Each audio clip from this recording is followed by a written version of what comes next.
Welcome back, Heat Seekers. We've got the week 1 running back tiers for fantasy football. Let's get right to it. Starting off in tier 1, we know these guys are going to get carries. They're going to get targets. They're going to get red zone work. We don't have to worry about these guys a whole lot. Some of these guys were lower in the preseason, full season tiers simply because of health concerns, but they're going into week 1 healthy. Fire them up. We've got Jonathan Taylor, CMC, Alvin Kamara, Derrick Henry, Austin Eckler, and Dalvin Cook here in tier 1, all 6 studs. Now, down in tier 2, we've got a bunch of studs, but they have a few more question marks. We don't know about usage to the full extent, or we don't know if they're get red zone work or receptions out of the backfield. We want all those boxes checked. Saquon at the top of this tier was one that I really wanted to put in tier 1, but removing my bias and everything out of that, we just don't know about the Giants yet.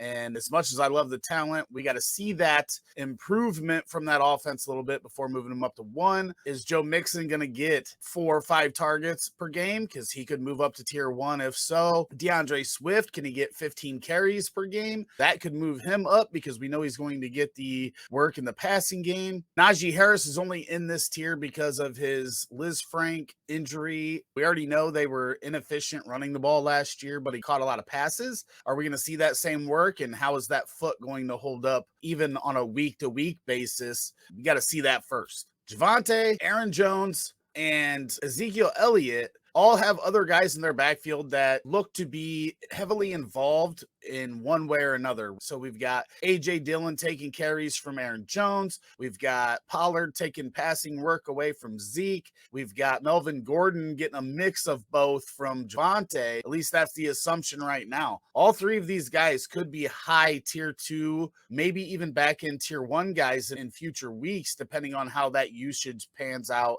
and if they're getting a lot of touchdown equity as well. Here in tier 3, these guys have a lot more question marks than the guys above, starting with Nick Chubb, not going to catch a lot of passes, and also what is the touchdown equity going to look like in Cleveland before Deshaun Watson takes over at quarterback? With Brissett, we don't know how that offense is going to play. James Conner, very inefficient last year, but just a ton of touchdowns. Is that going to carry over? Because that's something that's not necessarily sticky from season to season. He should be heavily involved, but we would like to see some better efficiency out of him and at least retain quite a bit of that touchdown equity that he had last year. Elijah Mitchell, been banged up a little bit, but we know when he's healthy and gets those 20 carries in that San Francisco offense, he can put up some big points. David Montgomery going to get a lot of work, but how much is Khalil Herbert going to eat into that workload? Travis Etienne, we just don't know. We know that Peterson has never given one back all the work. Is that going to change? James Robinson is playing this week, but Etienne should get enough pass catching work to make himself a viable mid to high end running back 2.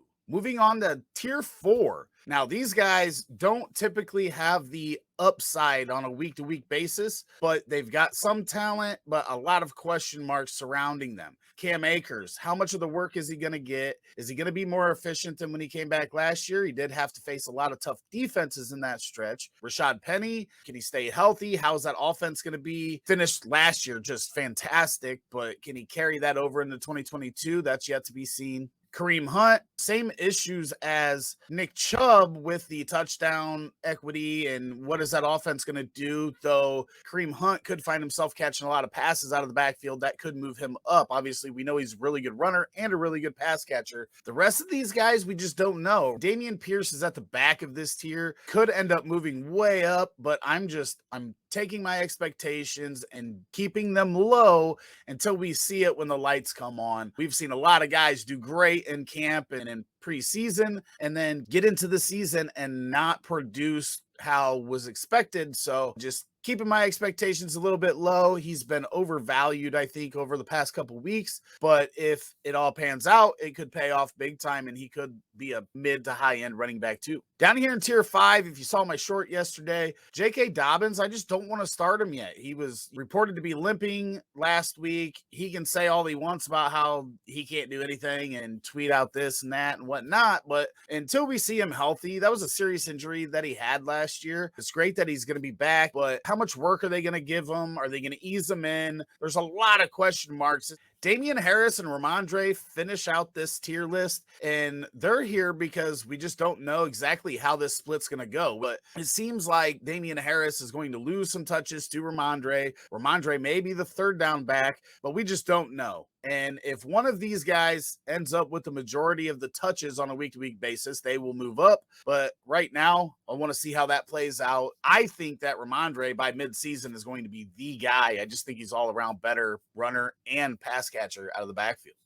Thank you for watching my week 1 running back tiers video. Make sure you hit that subscribe and notification bell so that you don't miss any of the tier videos coming the rest of this week and every week going forward of the NFL season. If you want to save that playlist, you could do so right here. Just hit that, bookmark it, and come back every week to see quarterback, running back, wide receiver, and tight end tiers, plus a lot of other content from the Roto Heat team.